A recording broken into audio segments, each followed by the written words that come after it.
só mais do que um ano agora, né? É. A única coisa que eu consigo fazer é prender ou deixar um pouco mais em ordem. Não tem cuidado nenhum mais com o cabelo, mas está solto aqui, pronto. Isso. Então tá, já tá gravando. A hora que você quiser falar, pode falar. Tá bom. Bom dia a todos. Hoje daremos início a mais uma entrevista do projeto de extensão Mulheres nas Ciências Florestais da Universidade Federal Rural do Rio de Janeiro. Eu sou a Carolina Gomes Moreira, integrante do projeto, e hoje iremos entrevistar a Ivone... Gente, esqueci o nome, volta.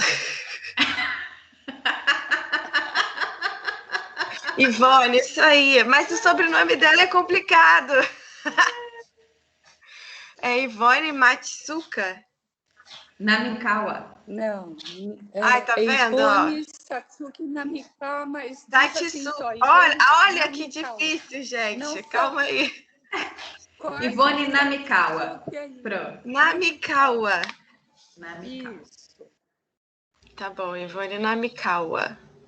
Ela é da Klabin e é funcionária da Klabin. Funcionária também, engenheira florestal. Engenheira florestal, funcionária da Klabin. Fala colaboradora, porque... Colaboradora. Isso. Eu ainda falo muito funcionária, que é do meu tempo, mas eles usam muito colaboradora.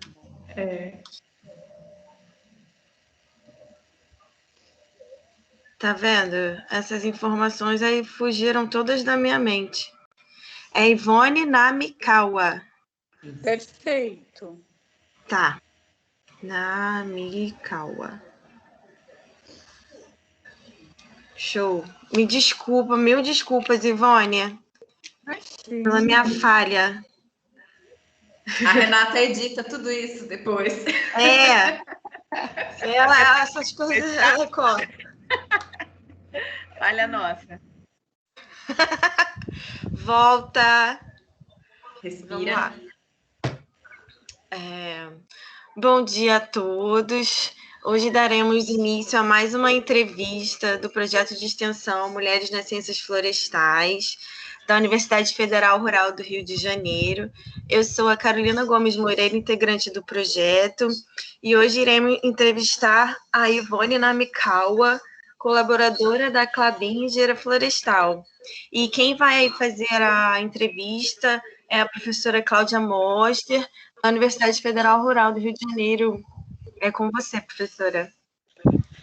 Obrigada, Carolina. Inicialmente, obrigada, Ivone, por sua disponibilidade em participar do projeto. Estamos muito honrados com a sua presença e queremos, assim, começar com a pergunta que a gente sempre faz, que é para você contar um pouco sobre a sua trajetória profissional, alguns momentos mais interessantes e que você considera que foram decisivos e importantes para a sua vida, e contar como que você está atuando hoje dentro da Klabin. Bom dia, muito obrigada por essa oportunidade. É um prazer estar com vocês. No ano passado, eu tomei conhecimento desse projeto Mulheres nas Ciências Florestais e acho fantástico que dentro de uma universidade a gente possa ter, então, um projeto de extensão que trate a questão das mulheres nas ciências florestais. E como vocês fizeram a pergunta, Cláudia, você fez a pergunta, eu vou começar lá atrás, com a minha origem. Eu estou, talvez, super orgulhosa dessa origem, então eu vou estar falando mais que eu sou filha de imigrantes japoneses, meus pais vieram do Japão, né, à procura de oportunidades aqui no Brasil, como tantos outros, né, e eu nasci, então, nessa família de agricultores, né, procurando seu espaço e acreditando muito na possibilidade, né, de que seus filhos tivessem uma boa chance de crescimento dentro dessa terra através da educação. Acho que esse é um ponto bastante comum.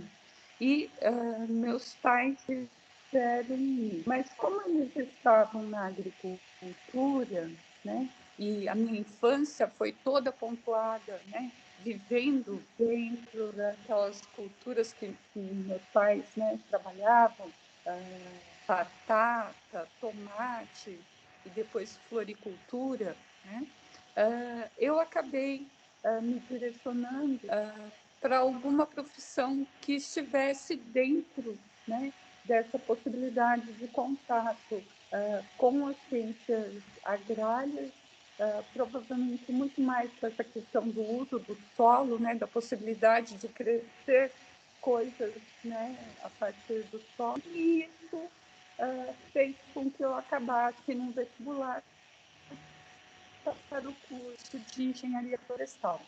Confesso que quando eu passei, fiz a minha matrícula e sentei, né, nos bancos da universidade para começar o meu curso de engenharia florestal na Exalc, USP, Piracicaba, eu não fazia a menor ideia do que ia acontecer lá. Não fazia a menor ideia.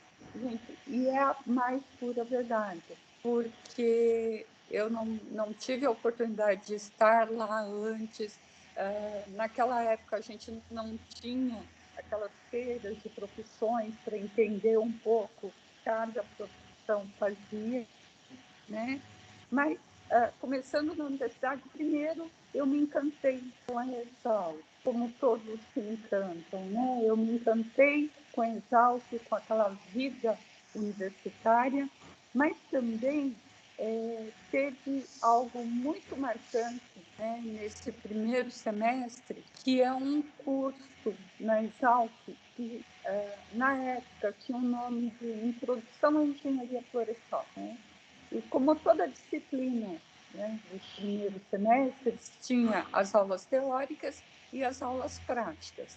As teóricas muito com palestras, né, de profissionais da engenharia florestal, né, contando também, né, da sua história, do desenvolvimento da carreira dentro da engenharia florestal, mas também tinha uma parte prática, né?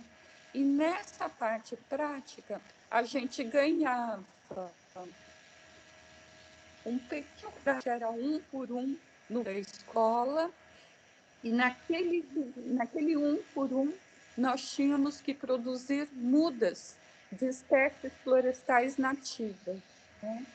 E essas mudas de espécies florestais nativas que a gente cultivava, algumas não ficavam prontas dentro do nosso período do nosso semestre, mas aí a gente utilizava de mudas que tinham sido preparadas por turmas anteriores. E com a posse de, sei lá, acho que eram 50 mudas, eu não consigo mais me lembrar dos detalhes, a gente também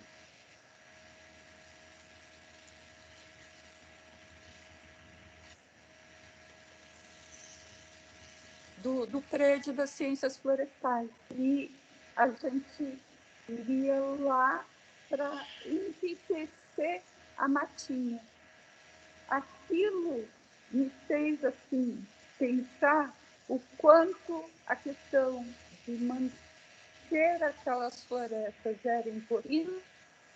Tempo que não se falava sobre reflorestamento, mas com esse sentido de regenerar uma mata nativa e a sua importância, eu comecei a aprender o que era isso, né? E me despertou aquele sentimento de que talvez um dia eu pudesse trabalhar, né, dentro dessa área. Mal sabia eu que nós estávamos lá na década de 80, esqueci de falar para vocês que era uma história do começo dos anos 80. E não vale fazer a conta para ver quantos anos eu tenho hoje, tá? Mas, assim, foi muito interessante naquele início, né, naquela época, o nosso curso de engenharia florestal era praticamente todo ele voltado para a formação de profissionais para trabalhar em empresas florestais, né? Era o tempo que nós tínhamos o incentivo fiscal ao reflorestamento. E aí, esse boom das empresas florestais. Então, o que nós aprendíamos lá era como produzir mudas, plantar, fazer crescer, manejar, cortar, né, colher, transportar e industrializar a madeira de pinos e eucalipto, né? E já contando um pouco também desse aspecto, né, de ser uma mulher na engenharia florestal, apesar de termos entrado praticamente 50% da turma como mulheres, né, nós tínhamos uma restrição grande, porque as empresas florestais, quando fossem contratar uma engenheira florestal para sua área de silvicultura ou de colheita, dificilmente contratariam uma mulher naquela época. Outro fato interessante era o quadro de estágios, né? Eu falei que eu vim de uma família de agricultores, meus pais tinham o suficiente para, claro, me manter, né, na Exalc, onde a gente, claro, uma universidade pública a gente não pagava, mas era o suficiente para me manter. Então, quando chegava o período de férias, né, eu estava chegando o período de férias, eu corria para o quadro de avisos, né, onde tinha lá as ofertas de estágio.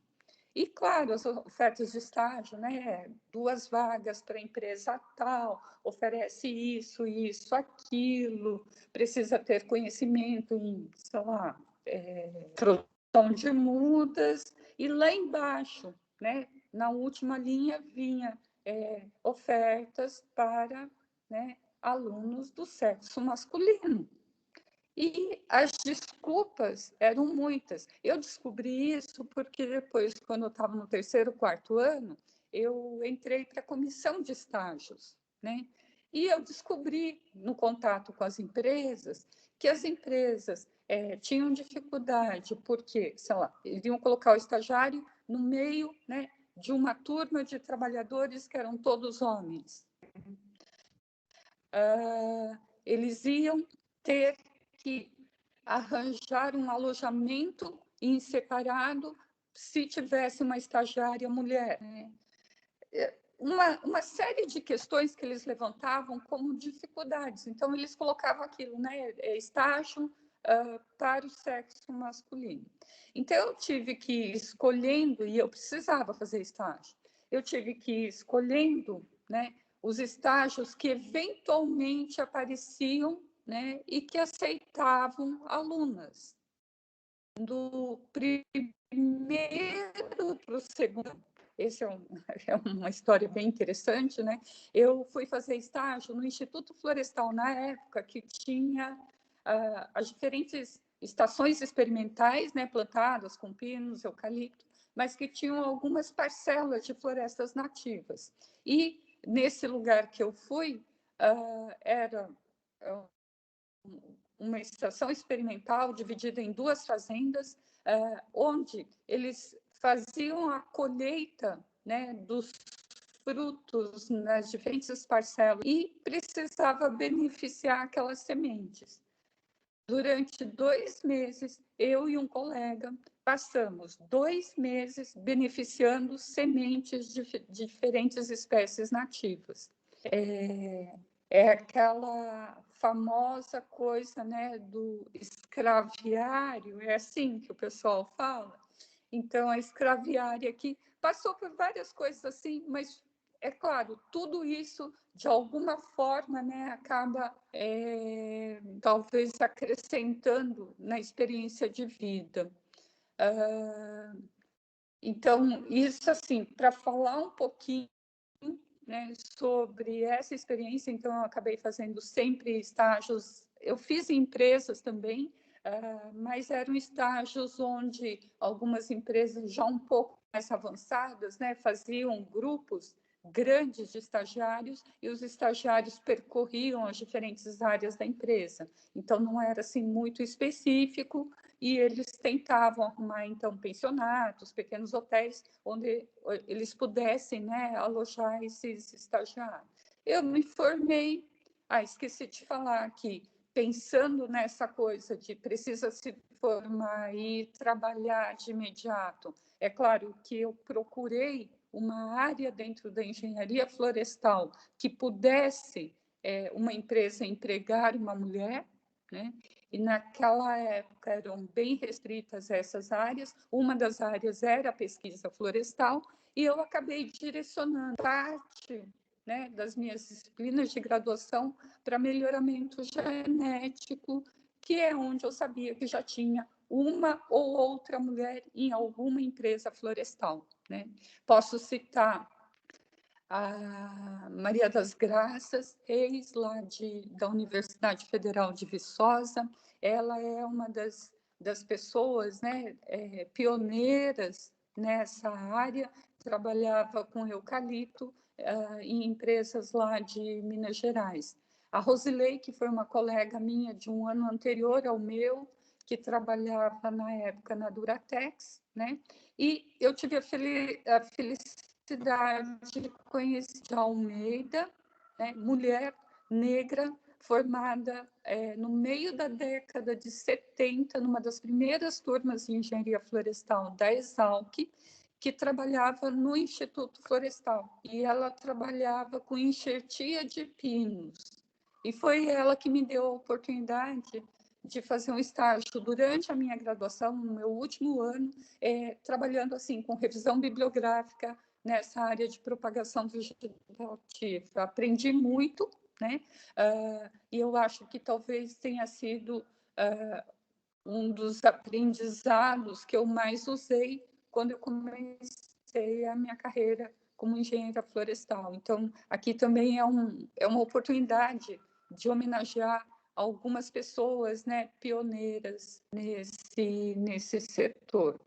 Bom, formada, eu passei algum tempo na Embrapa, né, no Centro Nacional de Pesquisa de Florestas, que estava acabando de ser estabelecida lá em Colombo, né, aqui no Paraná, onde eu fui trabalhar num projeto de procedências e progênios de eucaliptos, né? Havia sido feita uma grande coleta de sementes, né, por indivíduos lá na Austrália, em diversas procedências de diferentes espécies de eucalipto, e essas sementes que foram colhidas lá na Austrália precisavam agora ser enviadas para as diferentes empresas que faziam parte desse projeto, e cada empresa recebia entre 1,5 a 3 gramas de sementes de eucalipto separadas por árvores, por procedência, né, formando um teste. Então, qual era o trabalho da estagiária? A estagiária pesava a semente na balança, né, de cada árvore, quer dizer, abria o saquinho da árvore, colocava, né, nos diferentes saquinhos, então, que iam para as empresas, e preparava, sei lá, vou falar para vocês que em 5, 6 meses eu devo ter preparado milhares de pacotinhos de sementes, né? Sendo que os pacotinhos, né, detalhe, tinham um defeito, elas eram de papel e claro, não sei se vocês conseguem visualizar um envelopinho pequeno, né, coladinhos assim, e que, claro, na hora de fazer aquilo industrialmente, tinha um defeito. Então, a semente vazava por aqueles buraquinhos que tinha no defeito. Então, o primeiro trabalho era colar tudo com durex, né? Então, milhares de pacotinhos que você passava horas, horas, dias colando para daí começar a pesar.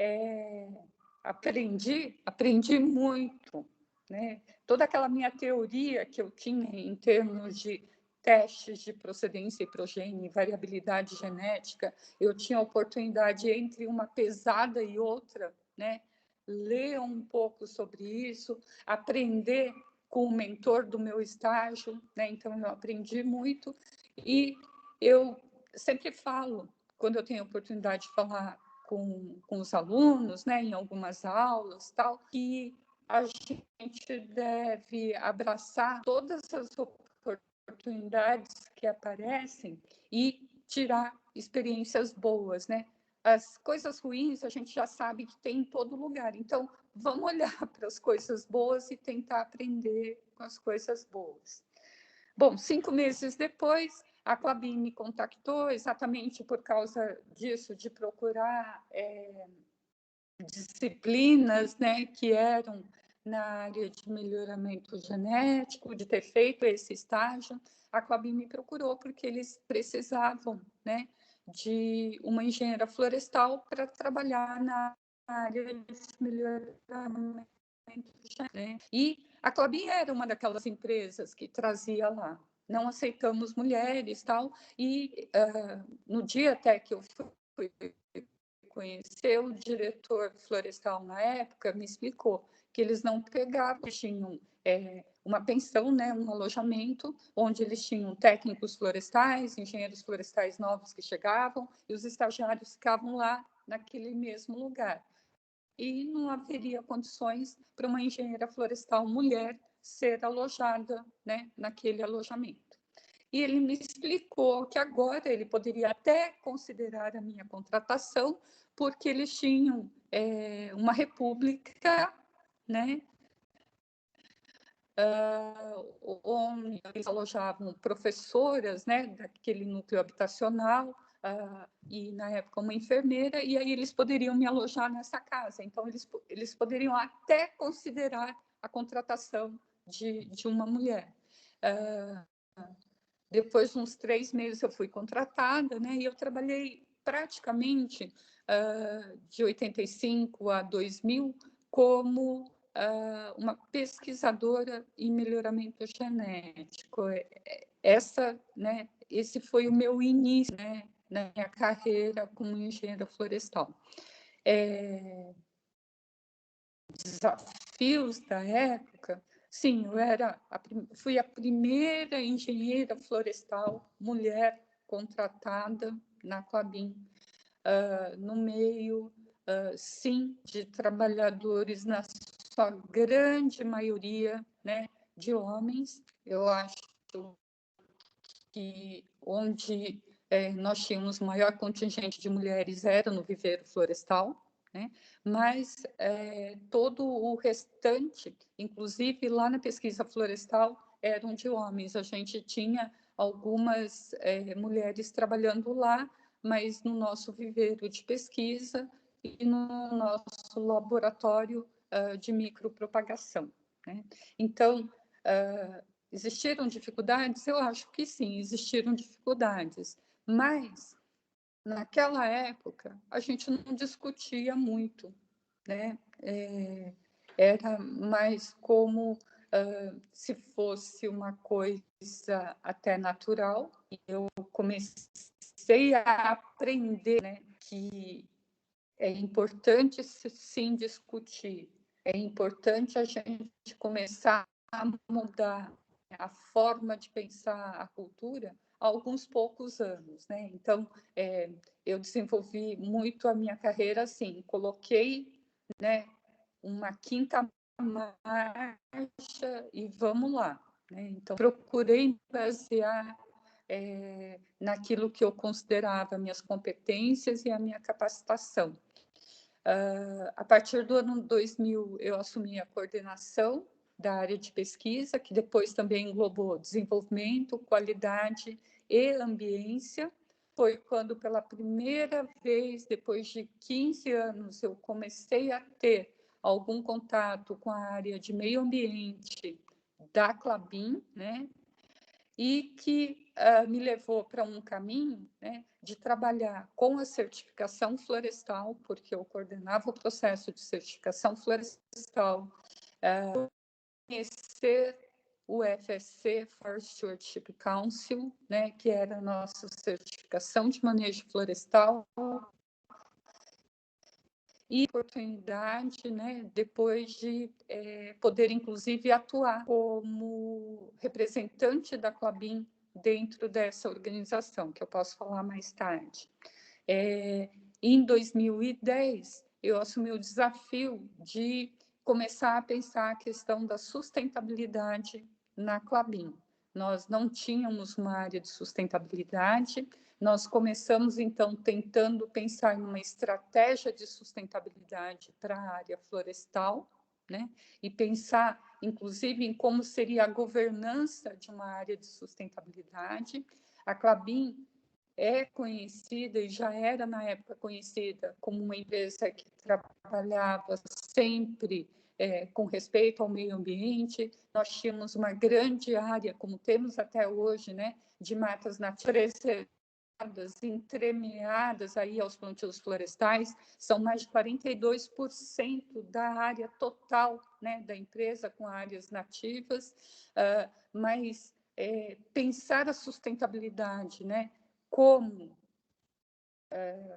parte da governança, como parte da estratégia, ainda não fazia parte do nosso dia a dia. Então, a partir de 2010, eu comecei trabalhando dentro dessa área e hoje eu sou uma consultora interna em sustentabilidade florestal. Eu dou meus palpites dentro da área de sustentabilidade como um todo e represento a Klabin nas diferentes iniciativas aí, nacionais e internacionais. Desculpe, assim, pelo comprido, mas é que 35 anos a gente não resume assim tão fácil, né? É emocionante a gente ouvir a história assim completa das nossas entrevistadas, né? Porque como você fez, traz assim, no meio da sua fala, a gente percebe os desafios que você teve que percorrer, né? Os momentos em que ser mulher foi algo que teve diferença, né? Tanto nas questões assim de gênero que impedem a gente às vezes de fazer uma escolha livre, quanto a questão da gente saber que a gente tem um limite dentro do que a gente pode fazer, mas também o quanto que a gente pode contribuir com esse processo. Você, assim, foi uma pessoa que com certeza contribuiu muito com a Klabin, né, desde do seu ingresso como estagiária e até hoje como essa representação do FSC dentro da empresa. E aí, Ivone, a gente está muito curioso, porque quando começamos o projeto, foi mais ou menos quando surgiu aquele princípio novo no FSC, que trata da igualdade de gênero. Então, a gente queria que você explicasse para a gente como que é esse novo princípio, como que você dentro da empresa está trabalhando isso. Conta para a gente. Então, é bem interessante, né, essa discussão. Ops, será que cortou um pouco? Vocês estão ouvindo bem? Eu não sei se a minha internet está cortando um pouquinho, mas pode ir falando. Então tá bom. Desculpa, vamos começar de novo. Bom, é uma pergunta super interessante, né? Porque quando o FSC iniciou, né, o que a gente chamou de revisão dos princípios e critérios, né? Porque a gente tinha os princípios e critérios da certificação desde, né, de que começou a certificação FSC, e isso foi assim meados da década de 90, né? Lá pelos anos 2005, para o final dessa década, foi iniciada uma revisão desses princípios e critérios, né? E na discussão para essa revisão, né, nas consultas públicas, em tudo isso, surgem critérios dentro do princípio que trata das questões de trabalho, né? Surgiu critérios que falavam da questão de como, por exemplo, os salários, né, deveriam ser iguais para trabalhos, né, que são iguais e não ter essa diferenciação por conta de gênero, raça, idade, ou qualquer outro tipo de discriminação. A questão, né, de auxílios, né, tipo auxílio maternidade. Então, tinha uma série de questões que foram colocadas, né, dentro desses critérios e que depois, no desenvolvimento dos indicadores genéricos internacionais, foram transformados em indicadores que estão dentro desse critério, né? E o critério básico é a não discriminação. Então, são todos os itens que eventualmente podem levar à questão de discriminação, né? Então, e regula muito a questão do trabalho, né? Dentro da unidade de manejo florestal, tanto entre os colaboradores diretos como colaboradores de o que houve, né, nesse processo todo que a discussão, sim, foi bastante avançada, muito interessante. A gente teve a participação aí da membresia e dos stakeholders, né, do FSC como um todo, né? Eu pontuei por várias vezes nessas discussões por que nós precisávamos colocar determinados indicadores, né? Porque, no caso do Brasil, muitos daqueles indicadores não seriam necessários por conta de que a gente tem uma legislação, né, avançada. E o princípio 1 do FSC diz a gente deve atender a toda legislação, seja municipal, estadual, federal, os acordos internacionais que a gente assina, né? Então, se você pegar algumas coisas que estão nas convenções ratificadas pelo Brasil, a gente tem todos esses processos lá. Então, a dúvida era por que colocar, né, lá no padrão de certificação. E foi uma coisa que eu aprendi, super importante, né? A gente tem essa condição, né, de legislação tal no Brasil, mas existem outros países, né, onde a legislação não chega nesse nível, né, e onde os direitos, né, das mulheres ou mesmo a questão de discriminação é muito forte. E nessas discussões eu aprendi coisas assim terríveis para mim, né? Por exemplo, existem países onde a mulher, né, não pode ter um título de terra. Imaginem, né, você ser, né, por algum motivo, a mantenedora daquela família tal, mas você não tem o direito de a posse da terra. A terra não pode estar no seu nome, você não pode ter o título. Então, se tem questões desse tipo, nossa, tinha questões muito piores. Então, os indicadores vieram, né, o padrão de certificação com esses critérios e indicadores, vieram exatamente para suprir essa falta. E é super importante. E aí, quando as auditorias vão a campo, né, elas têm condições, então, de auditar essas questões. Então, assim, super, ultra importante. Eu só queria acrescentar que, apesar de estar dentro dos padrões, né, de alguma forma, dentro do sistema FSC como um todo, né, a gente vê que não tinha uma discussão importante e essencial sobre, né? E isso foi até uma das brigas, né?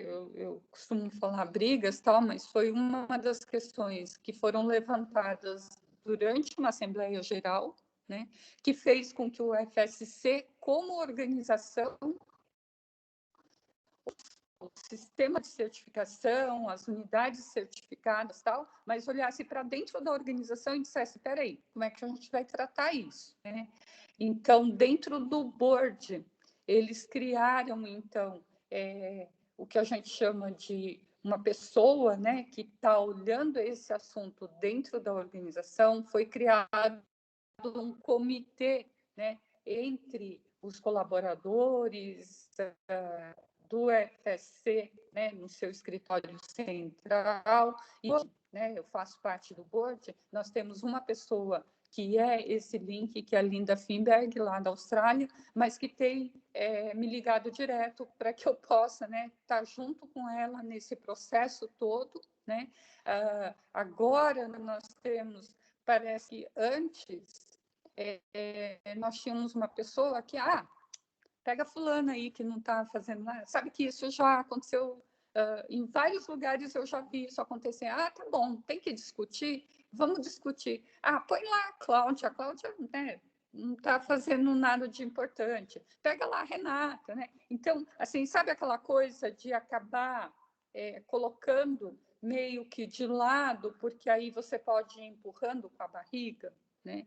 E, infelizmente, né, era um processo dentro dessa organização FSC, que teoricamente existe para ter aí o balanço de tudo, né? A gente diz que para tudo a gente quer ter um processo de decisão balanceado, né? Tanto de regiões, de gênero, de idade, de cor, tal, e a gente estava tendo esse tipo de ação. Então, hoje, nós acreditamos que vamos poder partir, né, por uma estratégia muito mais efetiva. É claro que isso está avançando no nível, né, de unidade de manejo por causa da questão do padrão de certificação, mas a minha visão, a gente precisa avançar em tudo. Não adianta a gente avançar, sei lá, no viveiro, né, se a gente não avança na forma de pensar, né, na organização como um todo.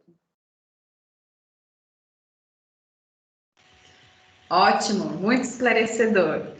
E a gente espera que daqui a uns anos tenha assim resultados, né, que a gente possa inclusive discutir sobre como que está o avanço dessa questão de não controlar, mas de administrar, né, a gestão aí das pessoas dentro dessa discriminação que ocorre. Mas aí, Ivone, a gente sabe que a questão do gênero é uma das coisas, né, que na nossa sociedade podem ter conflitos. E aí eu queria que você falasse para a gente da sua experiência na Klabin, como que dentro da corporação, dentro dessa empresa, como que houve mudança em relação a esse pensamento, né, de gestão de pessoas, de qualidade de vida do colaborador. Você já deu algumas dicas para a gente que tem coisas bem inovadoras acontecendo por aí, então pode falar. É bem bacana isso, né? A gente está falando de uma empresa que tem mais de 120 anos, né? Super, digamos assim. Bom, primeiro que ter 120 anos hoje em dia é uma questão de orgulho muito grande, né? A gente vive um momento em que as empresas nascem e morrem de uma forma muito fácil, né? Essas coisas, ou elas são incorporadas, ou elas são vendidas. Então, assim, é um orgulho muito grande, né? Ter uma empresa que começa, né, com a história de um imigrante que chega lá em 1889, imagine, né? Não é no século passado, é no século passado, não é? E você tem toda a história de uma organização, ao mesmo tempo, é a história de uma organização super tradicional, que durante muito tempo, né, foi uma empresa familiar, né, que apesar de ter, né, até, vamos dizer assim, pelas raízes da matéria-prima dessa indústria, né, celulose e papel, vir de florestas, né, a gente tem uma relação muito forte com a questão dos recursos naturais e houve uma percepção desde os primórdios, né, da importância de se trabalhar a questão dos recursos naturais e de proteger, conservar para o futuro, né? Mas, ao mesmo tempo, a gente tem uma organização que tinha raízes familiares e uma cultura, uma forma de pensar, né, como eu já citei nos meus exemplos anteriores, né, que não privilegiava a diversidade, né? A gente, ou eu como Ivone, né, talvez não tenha realmente me dado conta durante muito tempo da importância dessas questões, né? Mas aos poucos a empresa vem tomando iniciativas super importantes, né? Nós temos hoje uma área de diversidade, foi criada dentro da área de gestão da companhia, que privilegia uma série de outras questões super contemporâneas, ultramodernas, né? Como pensar na questão da saúde psicológica, saúde emocional dos colaboradores, na forma como a empresa trabalha as questões com as comunidades, né? A sua relação com as comunidades, né? Onde estão localizadas as nossas unidades industriais. E unidades industriais a gente tem aí pelo Brasil todo, né? Assim como as áreas florestais, né? Os nossos vizinhos, as comunidades, os municípios onde a gente atua. Então, tudo isso é bastante novo, é bastante moderno, e a Klabin é hoje um exemplo nesse tipo de relacionamento. Quanto à questão de diversidade, né, então a gente tem uma área de diversidade, né, a gente tem várias ações que já estão, né, acontecendo no ponto de vista prático, né, para que a gente possa ter cada vez mais uma empresa diversa, né, assim como a gente tem a biodiversidade como um dos pilares, né, dessa questão de recursos naturais, a gente quer ter a diversidade, né, como um dos pilares, uma das forças propulsoras nessa companhia. E aí essa área de diversidade, né, criou esses grupos de afinidade, né? Esses grupos de afinidade são grupos, né, que se reúnem e discutem as questões e propõem ações, né, que estão relacionadas aos seus diferentes grupos, né? O Cá Entre Nós, que é um grupo que discute a questão das mulheres, né? Inclusive de mulheres, a gente tem homens participando, bem como a gente tem sponsors, né, do sexo masculino participando desse grupo de afinidade. Esse grupo de afinidade tem se espalhado, né, pelas diversas unidades da companhia. A gente tem um grupo de afinidade que é para a questão, né, de